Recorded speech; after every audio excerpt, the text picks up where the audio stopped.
Hey folks, and all be all here, and welcome back to season 10. We have 3v3 this time, and 3v3, as you all know, is my favorite game mode. There's just so much more creativity and variation that you see in both offense and defense, which is why I like it. And 3v3, as opposed to 5v5, is one way in which your defenses are more important than your offenses. You're no longer expected to one shot everything, and you're expected to you can set more tougher defenses and prevent your opponent from clearing a zone or your full board and still come out winning in the end. Even if you end up losing a few battles on offense, which is the way I like to do things because I tend to make tons of mistakes on offense and I like my defense to do the winning for me.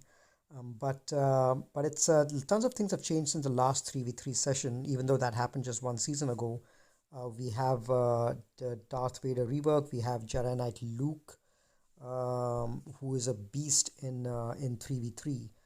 Same thing with Vader. Vader also with his rework, he can solo quite a few teams on his own.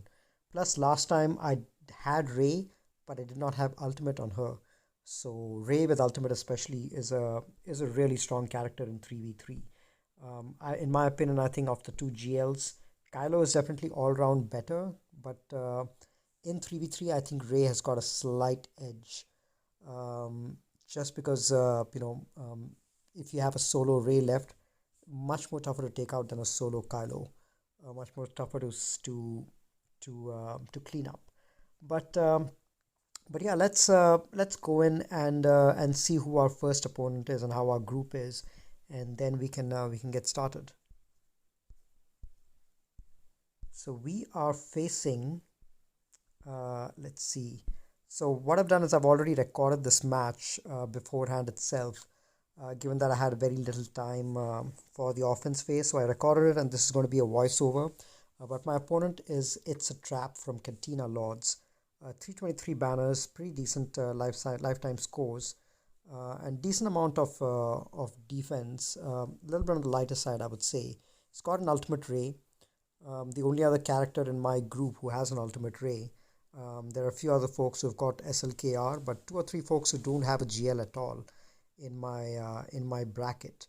So I'm going to shift over to the recording, and the rest of the match. What you're going to see is going to be a voiceover. Okay, so quick overview of my defenses first. I kept my Ray with the heroes down south, and a couple of other separatist squads. Split up my B1 from Grievous, and I kept my Darth Revan over here. I think after the GL's Darth Revan trio is definitely the strongest squad out there, which can only be beaten cleanly by another faster Darth Revan. Otherwise, it'll have to be too short. And at the back, relatively weaker teams, just because I felt none of us would clear the Ray, and then Malevolence at the back out here. And on defense, uh, my opponent kept a reasonably tough defense at the top. So what I'm going to do first is go against the Finn with Hero squad with my Jedi Knight Luke. And this Finn squad is actually a pretty decent squad, especially with a fast Finn. Um, they do tons of damage, but the Jedi Knight Luke squad is something which is a thing of beauty, really. It's Jedi Knight Luke, especially in 3v3, is so overpowered. It's almost at the same power level on offense like DR or Padme or CLS, one of those really offensive powerhouses. So I'm really happy with the performance on this guy. See, within 30 seconds, 40 seconds, the team of Jedi Knight Luke with two supporting Jedi was able to get 54 banners on a really tough Finn team. So pretty good outcome out there. Next, I think I decided to go in against the Luke squad, and here you see you've got 3PO and Chewie, 3Bacca with at G12 with a few relics on it also. Really tough to take down because he gets a proportion of the leader's health and protection. And with C3PO in there, he's quite dangerous because he tends to assist every time and does damage on basic. And with C3PO, he does expose damage on basic. So I needed something with high tenacity, which is why I went with uh, with um, Yoda under Basti, Yoda to basically spread tenacity around and to spread foresight around as well.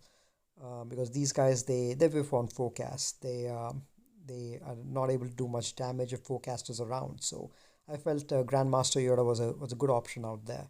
So you can see three Bacca is really tanky, and having a tough time taking him down, but finally able to get him down. And then the team is pretty weak just by himself. CLS might get a few stuns out, but not really able to get anything much done. And now it's just a question of getting rid of Luke, and then we are done. There we go. So this one also 54 banners, which is a perfect full health, full protection. So far we're doing good, because I wanted to make sure that I at least clear the top zone with good efficiency. So what I'm going to do now is going to go against the Rex squad. And for Rex, the best thing to do is to take crew in, because Rex is an islet, doesn't do much damage to crew at all. So taking Watt and Wampa for the damage. Watt is going to give the taunting tech to crew and make sure that he's going to be around for a while, and at least his taunt is going to be around. And what I do over here is I start, because Wampa can now ignore defense, I start targeting fives, just so that I'm able to get him out of the way fast. And because he ignores defense, he just chews through tanks like nobody's business. It's really amazing. So here you can see these guys are taking the time, but 91k against an R7 fives, which is pretty amazing. Of course, my Wampa also is R7, so no surprise out there. And again, here we have another tank, which is a Relict L3. There we go. Rex has done his Rexalate, but that barely tickled crew. And now I'm just trying to get rid of Rex. There we go. And this next hit by Wampa, I think, will get rid of Rex. And then it's just a question of taking care of L3. So everyone is at full health and full protection, which is not that tough to do with water around over there.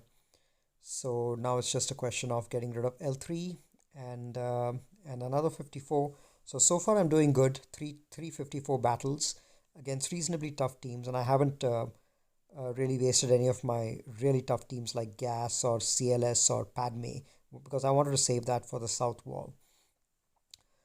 Against the leftover beat resistant squad, I take my own JTR squad, and all you need is control against these guys. So these guys really won't do anything much. As long as you're able to control them, you should be able to get rid of them pretty fast. So here I'm just trying to spread as much expose as I can and do specials so that that turn meter gets reduced. And yeah, really not much of an issue out here. Now I just need to take care of Scavenger, because she's R7 and can hit pretty hard, which is why I'm always trying to ensure that she's got expose and I'm reducing the turn meter, and at the same time I'm only leaving BB-8 out in the open, so that he always has foresight, and Ray will essentially tend to miss on that particular foresight. And the good thing is, anytime that BB-8 evades, he heals up both himself as well as R2. So another 54 banners over here. So the top zone, 4 teams, 4 times 54. So we're doing pretty good over here. Next zone is the ships. And my opponent has kept Malevolence. And I'm going to go ahead and take care of that with my Grievous squad. I'm going to fast forward a little bit because it's just a typical ship battle. Alright, so nothing much to see over here. I basically just start off with applying buff immunity on Sunfac, and then I focus down on the Hyena Bomber, and then just try to get everyone else down. And here they've called in the Millennium Falcon, who's a pretty popular reinforcement. And I get in my Ebon Hawk because I anticipated that Millennium Falcon will be there, which is why I basically got him out of stealth and took care of him. Then I went for a little break and came back and found out my opponent had cleared my zones. He did trip up on my DR team, which was good to see. Two battles out there. And then at the back, one shot the Malevolence, no problem over there. And down south, again, as expected, got stuck on my Ray, but one shot everything else. So I do have a little bit of a buffer because they've missed one battle on the DR, and I've pretty much one shot the top zone. At the bottom, they have their Basti team and the Grievous squad. So I just need to one shot those two, and I've secured the victory regardless of the result against my Ray match. So I taken my Padme against the Grievous. It's a plain vanilla Grievous, and I stun B2 just because I don't want the debuffs to be too many debuffs to be applied out there, or everything to be erased. Does get erased, and Grievous does manage to go, but I do have my heal saved up, and now I get rid of B2 pretty easily, and now it's just a question of trying to get rid of B1 before he heals up Grievous too much. Now what I do is I think I have my stun available by Padme, the Mass Assist stun. So I managed to get Grievous stunned over there, and I'm trying to get B1 down. And this will, I think, finally get that done. Oh, I think I tried to go after Grievous, hoping to get him down because Anakin had a few stacks, but no worries, it's a pretty easy cleanup. Got 51 banners. They've got no protection recovery, so 51 banners there. And then just one more team left. So I against Jedi, the hard counter is always Vader. I should have probably gone in with Vader lead, maybe. I don't know. There's a little bit of turn meter reduction which takes place over there. There's really not many debuffs which will land, at least initially. So Palp lead, I felt was sort of wasted, but it gets the job done. I think the very presence of Palp is great because every time that these guys take a turn, they end up losing health and protection. And especially Ezra, given that he's both Jedi and Rebel, he ends up losing 20% health twice. Every time he goes, he ends up losing 40% of his health. That's why you see he's landed at yellow health and almost got taken out almost without my guys doing anything much, just because he took a couple of turns. So anyway, now I'm just trying to get rid of Basti, and then this team is done. I took in my Treya over here because I really felt I didn't have much use for Treya anywhere else. So Treya helped a little bit with the isolation out there, but in the end ended up getting 53 banners out here. So now the final score is 1771 versus 1746. So I've already won at this stage, but I still want to go and try to get rid of his Ray. So if you've noticed, what I've done is I have kept my offense in such a way that I've saved all my Ray counters, which is CLS squad as well as JKR, Darth Revan, and Gas, just because I wanted to take a shot at the Ray. Now in the CLS battle, so here I had a little bit of a bad luck because my Stewie got stunned, which is there's a 1 in 6 chance of that happening. Firstly, I lost the toss with his Han, and his Han went first and stunned my Chewie, and there was 1 in 3 chance of my Chewie getting stunned because both CLS and Han can't get stunned because of guard. So little bad luck over there. And once I lost Chewie, there was just no recovering. I tried to get down the enemy Chewie as fast as I could, but once they went into damage immunity mode and Rey went into ultimate, there was really no hope over here. So if that 1 in 6 chance of my Chewie getting stunned hadn't happened, then this outcome would have been very different. I would have probably gotten rid of the enemy Chewie.